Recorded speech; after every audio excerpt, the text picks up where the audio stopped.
In this video, I will show you how to install the firmware on a brand new Storm32 NT version 4.1 Gimbal Controller Board for the very first time.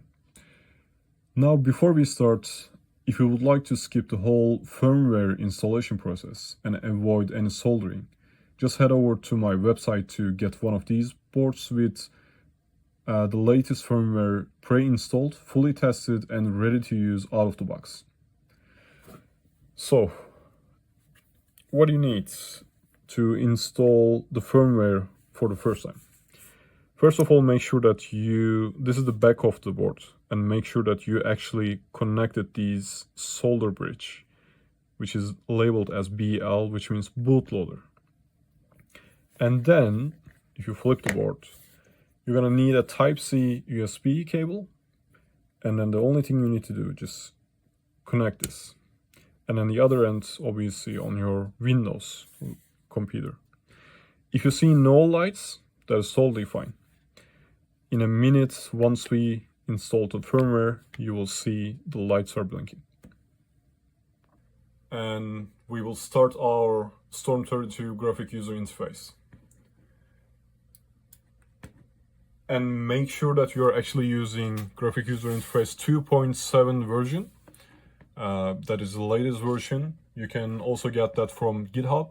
You can also find the link in the video description for that. And we will move to firmware.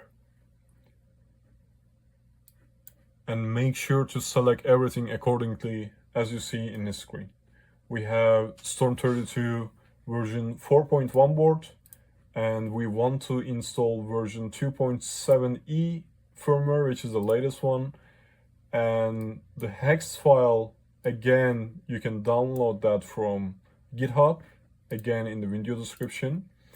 And since I am using USB-C port here, I selected System Bootloader UART1, but you have two more options. You can use ST-Link or you can upgrade it via USB port.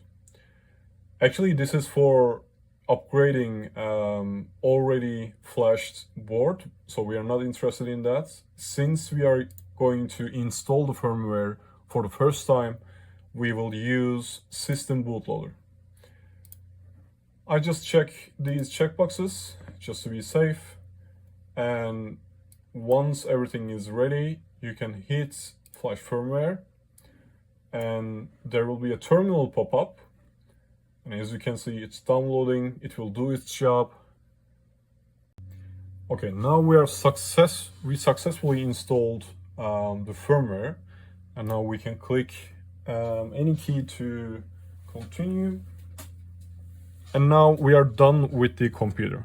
So now on the board, you can unplug the USB-C and then go to the back side and open this bridge again. Now, as you can see, the bootloader bridge is open. So now when we plug USB-C, when we power the board, we should see the LEDs blinking. There we go. So